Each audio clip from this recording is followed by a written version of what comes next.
अस्सलाम वालेकुम to all, my name is Arshiya Sanjeet. Welcome back to our channel. यह लगातार आपको महाराष्ट्र टीईटी के इंग्लिश सब्जेक्ट के पेपर्स करवाए जा रहे हैं। सो प्लीज़ चैनल से जुड़े रहिए और चैनल की जो लिंक है अपने दोस्तों में, ज़रूरतमंदों में प्लीज़ शेयर करें।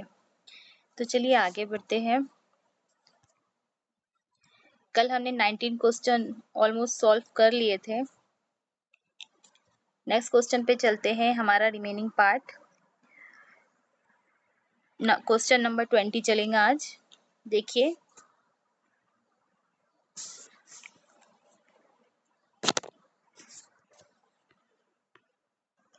यहाँ पे फिगर ऑफ स्पीच का क्वेश्चन आया हुआ है। देखिए, 1 मार्क का फिगर ऑफ स्पीच आता है इंग्लिश में। फिगर ऑफ स्पीच क्या होता है? जिस तरह से हम उर्दू में सनतें पढ़ते हैं, सनत तस्बीह, सनत इस्तिआरा, सनत मुबालगा, सनत तज़ाद, इस तरह से फिगर ऑफ स्पीच भी आती है। फिगर ऑफ स्पीच क्या होती है कि जब पोएट किसी पोएम में, अपनी किसी स्टैंजा में किसी बात को डेकोरेट करता है, किसी बात को सजाता है, ठीक है, किसी बात को मतलब ऑर्गेनाइज करता है उस पोएम्स में, उस लाइन में, तो उसको क्या कहते हैं? फिगर ऑफ स्पीच से वो अपनी पोएम को सजाता है। तो यहाँ पे देखिए, a sea of people listen to the leader. तो इसका आंसर क्या है? मेटाफर। मेटाफर क्या होता है? सनत इस्तिआरा बोलते हैं इसे, मतलब कंपेयरिंग, डायरेक्ट कंपैरिजन करना, ठीक है। यहाँ पे सिमिली क्या होता है? डायरेक्ट कंपेरिजन ना करना, बल्कि मेटाफर क्या होता है? डायरेक्ट कंपैरिजन करना। द पोएट अपनी स्टैंजा में किसी बात को डायरेक्ट किसी बात से तशबीह देता है, तो उसे सनत इस्तिआरा कहते हैं, यानी मेटाफर कहते हैं। मतलब किसी को किसी के जैसा ना करार देते हुए वही चीज करार देना। तो डायरेक्ट मुआवजा जिसको बोलते हैं, जिस तरह से आप बोलते हैं कि माय सन इज लॉयन, मेरा बेटा क्या है? शेर है। आप ऐसा नहीं बोल रहे हो कि my son is like a lion. आप लाइक यूज नहीं कर रहे हो मेटाफर में, और आप एज भी यूज नहीं कर रहे हो। ये लाइक और एज कहाँ यूज होते हैं? ये वर्ड इस सिमिली में यूज होते हैं। तो ऑलवेज रिमेम्बर, लाइक और एज आया है, अगर आपको यहाँ ऐसा लिखा हुआ तो वो सिमिली होती है। बट जो डायरेक्ट कंपैरिजन होता है किसी सेंटेंस में, तो वो मेटाफर फिगर ऑफ स्पीच होती है। तो ये जो यहाँ पे देख रहे हो आप, a sea of people listen to the leader, ये यहाँ पे जो समंदर की बात हो रही है, तो ये डायरेक्ट पीपल का जो क्राउड है, पीपल की जो भीड़ है, लोगों की भीड़, उसको सी से, उसकी डेंसिटी, उसके सी से यहाँ पे कंपैरिजन किया हुआ है, ठीक है। तो ये हो जाएगा इजीली मेटाफर। नेक्स्ट देख लेते हैं, एंटीथेसिस क्या होता है? एंटीथेसिस मीन्स पोएट जब अपनी उसको एंटीथेसिस को सनत तज़ाद बोलते हैं। Antithesis is a figure of speech in which two opposite ideas, जब शायर उसके अंदर यूज करता है अपने स्टैंजा में टू अपोजिट आइडियाज और used in a sentence. For example, जिस तरह से हम लिखते हैं, keep keep your mouth keep your mouth shut, अपना मुंह बंद रखो, एंड ओपन योर आईज, अपनी आंखें खुली रखो। तो देखिए यहाँ पे शट और ओपन क्या है? अपोजिट वर्ड्स है। तो इस तरह से अपोजिट वर्ड्स यूज किए जाते हैं एंटीथेसिस में। नेक्स्ट देखिए, यहाँ पे सिमिली तो हमने बताया है कि सनत तशबीह होता है। इसका मतलब पर्सोनिफिकेशन क्या होता है? पर्सोनिफिकेशन में जब शायर, जो पोएट होता है, वो लिविंग थिंग्स की जो क्वालिटी होती है वो नॉन लिविंग थिंग्स में डाल देता है। जैसा हमने अगर सेंटेंस लिखे, द मून, जो चांद है वो स्माइल एट मी, मेरी तरफ मुस्कुरा रहा है। अब आप बोलोगे कि चांद जो कैसा मुस्कुराएगा? चांद is not a living thing. तो ठीक है, तो इस तरह से पोएम में अगर सेंटेंस आया, तो स्माइल तो एक क्वालिटी है इंसानों की। उसके अलावा द सिटी वॉज, क्या कर रहा था? शहर सो रहा था। अब सोने की क्वालिटी क्या है? ह्यूमन बीइंग की है, जानदार की है, लिविंग थिंग्स की है। But city is non living thing, तो city is sleeping, city was sleeping. तो इस तरह से क्या होता है? पर्सोनिफिकेशन में एग्जाम्पल्स आती है कि जानदारों को गैर जानदारों को जानदारों वाली क्वालिटी दे देना।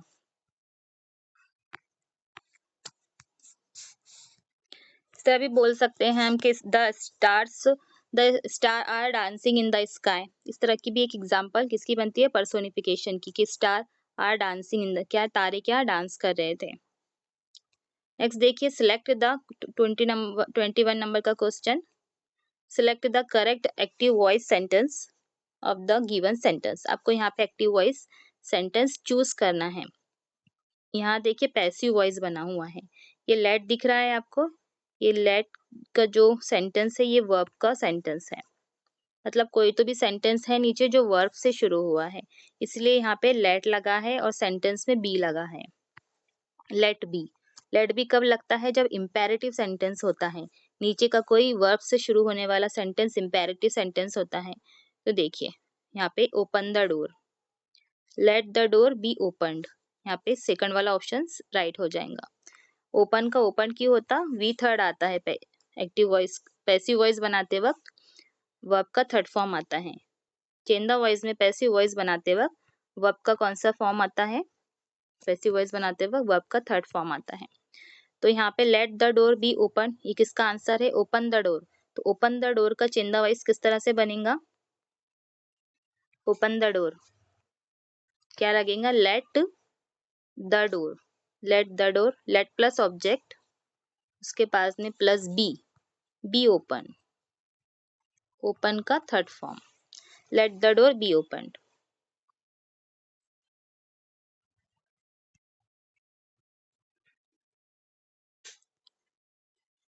नेक्स्ट क्वेश्चन पे चलते हैं।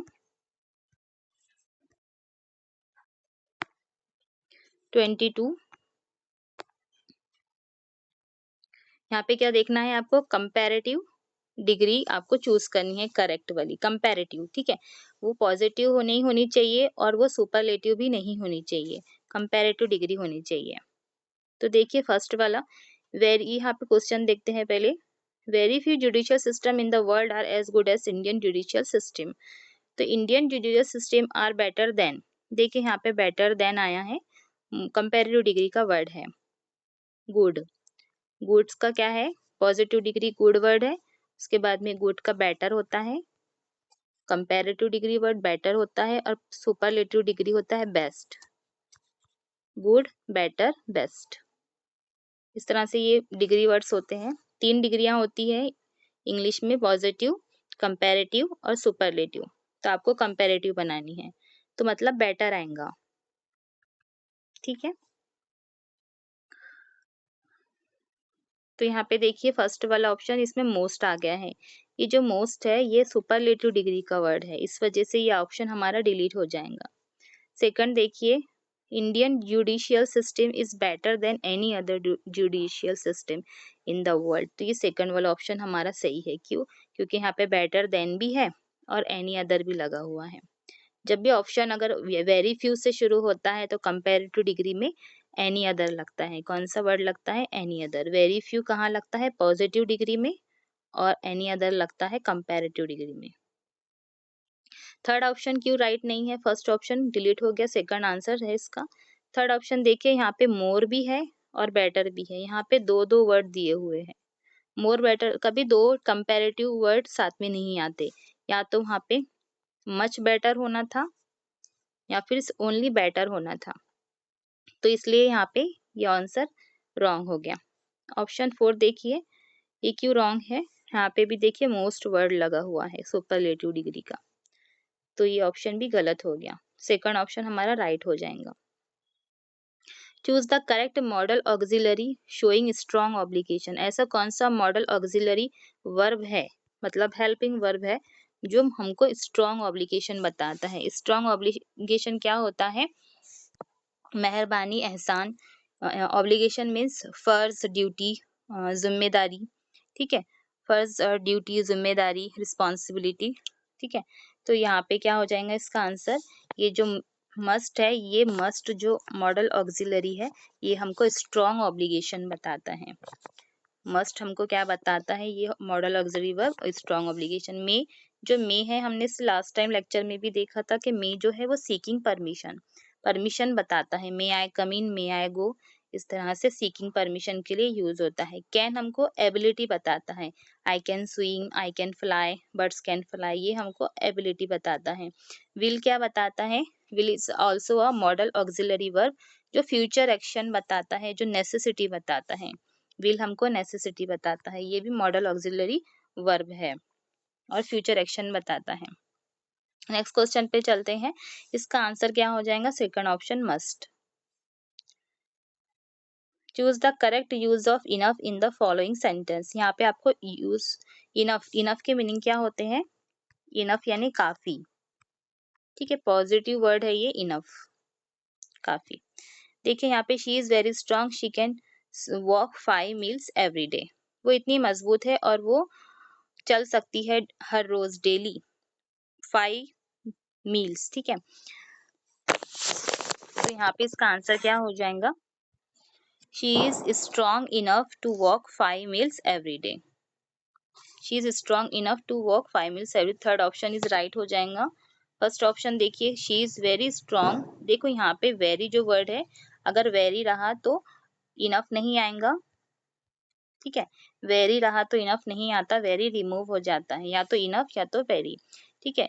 तो इसलिए यहाँ पे वेरी की वजह से ऑप्शन एलिमिनेट हो गया है। सेकंड वाला हमारा आंसर है, सॉरी थर्ड वाला, सेकंड वाला सो स्ट्रांग। देखिए सो भी नहीं होगा यहाँ पे, सो का मतलब भी वेरी ही में आता है, वेरी का सिमिलर है। उसके बाद में यहाँ पे देखिए शी इज इनफ स्ट्रांग, यहाँ पे स्ट्रक्चर गलत दिया हुआ है। शी इज स्ट्रांग इनफ, इस तरह से आएगा third option. She is strong, पहले एडजेक्टिव आता है, उसके बाद में ही हमारा इनफ आता है। इनफ क्या है? एडवर्ब है। She is strong enough to walk 5 miles every day. Third option हमारा राइट हो जाएगा। वो रोज 5 मील चलने के लिए काफी मजबूत है, काफी मजबूत है, ठीक है। अब नेक्स्ट क्वेश्चन पे चलते हैं। यहाँ पे देखिए अल्टरनेटिव आपको सर्च करना है। Select the most appropriate alternative to fill in the blanks. What are you looking for in the kitchen कब। यहाँ पे ये लुकिंग फॉर क्या है? एक फ्रेज है। तो लुकिंग के साथ में हमेशा कौन सा प्रीपोजिशन आता है? फॉर आता है, ठीक है। लुकिंग आफ्टर नहीं आएगा इसमें, लुकिंग ऑन, लुकिंग इन, ये फ्रेजेस नहीं है, ये फ्रेज है looking for. Looking for, look after होता है देखभाल करना, लुकिंग आफ्टर नहीं होता है, लुक आफ्टर होता है किसी भी चीज की देखभाल करना, that's called look after. But looking for यहाँ पे एप्रोप्रिएट आंसर हो जाएगा।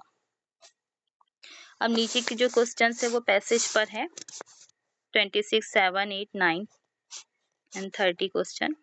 तो आज का लेक्चर हम यहीं एंड करते हैं और प्लीज अपने दोस्तों में इस वीडियो को शेयर करें। जज़ाकल्लाह।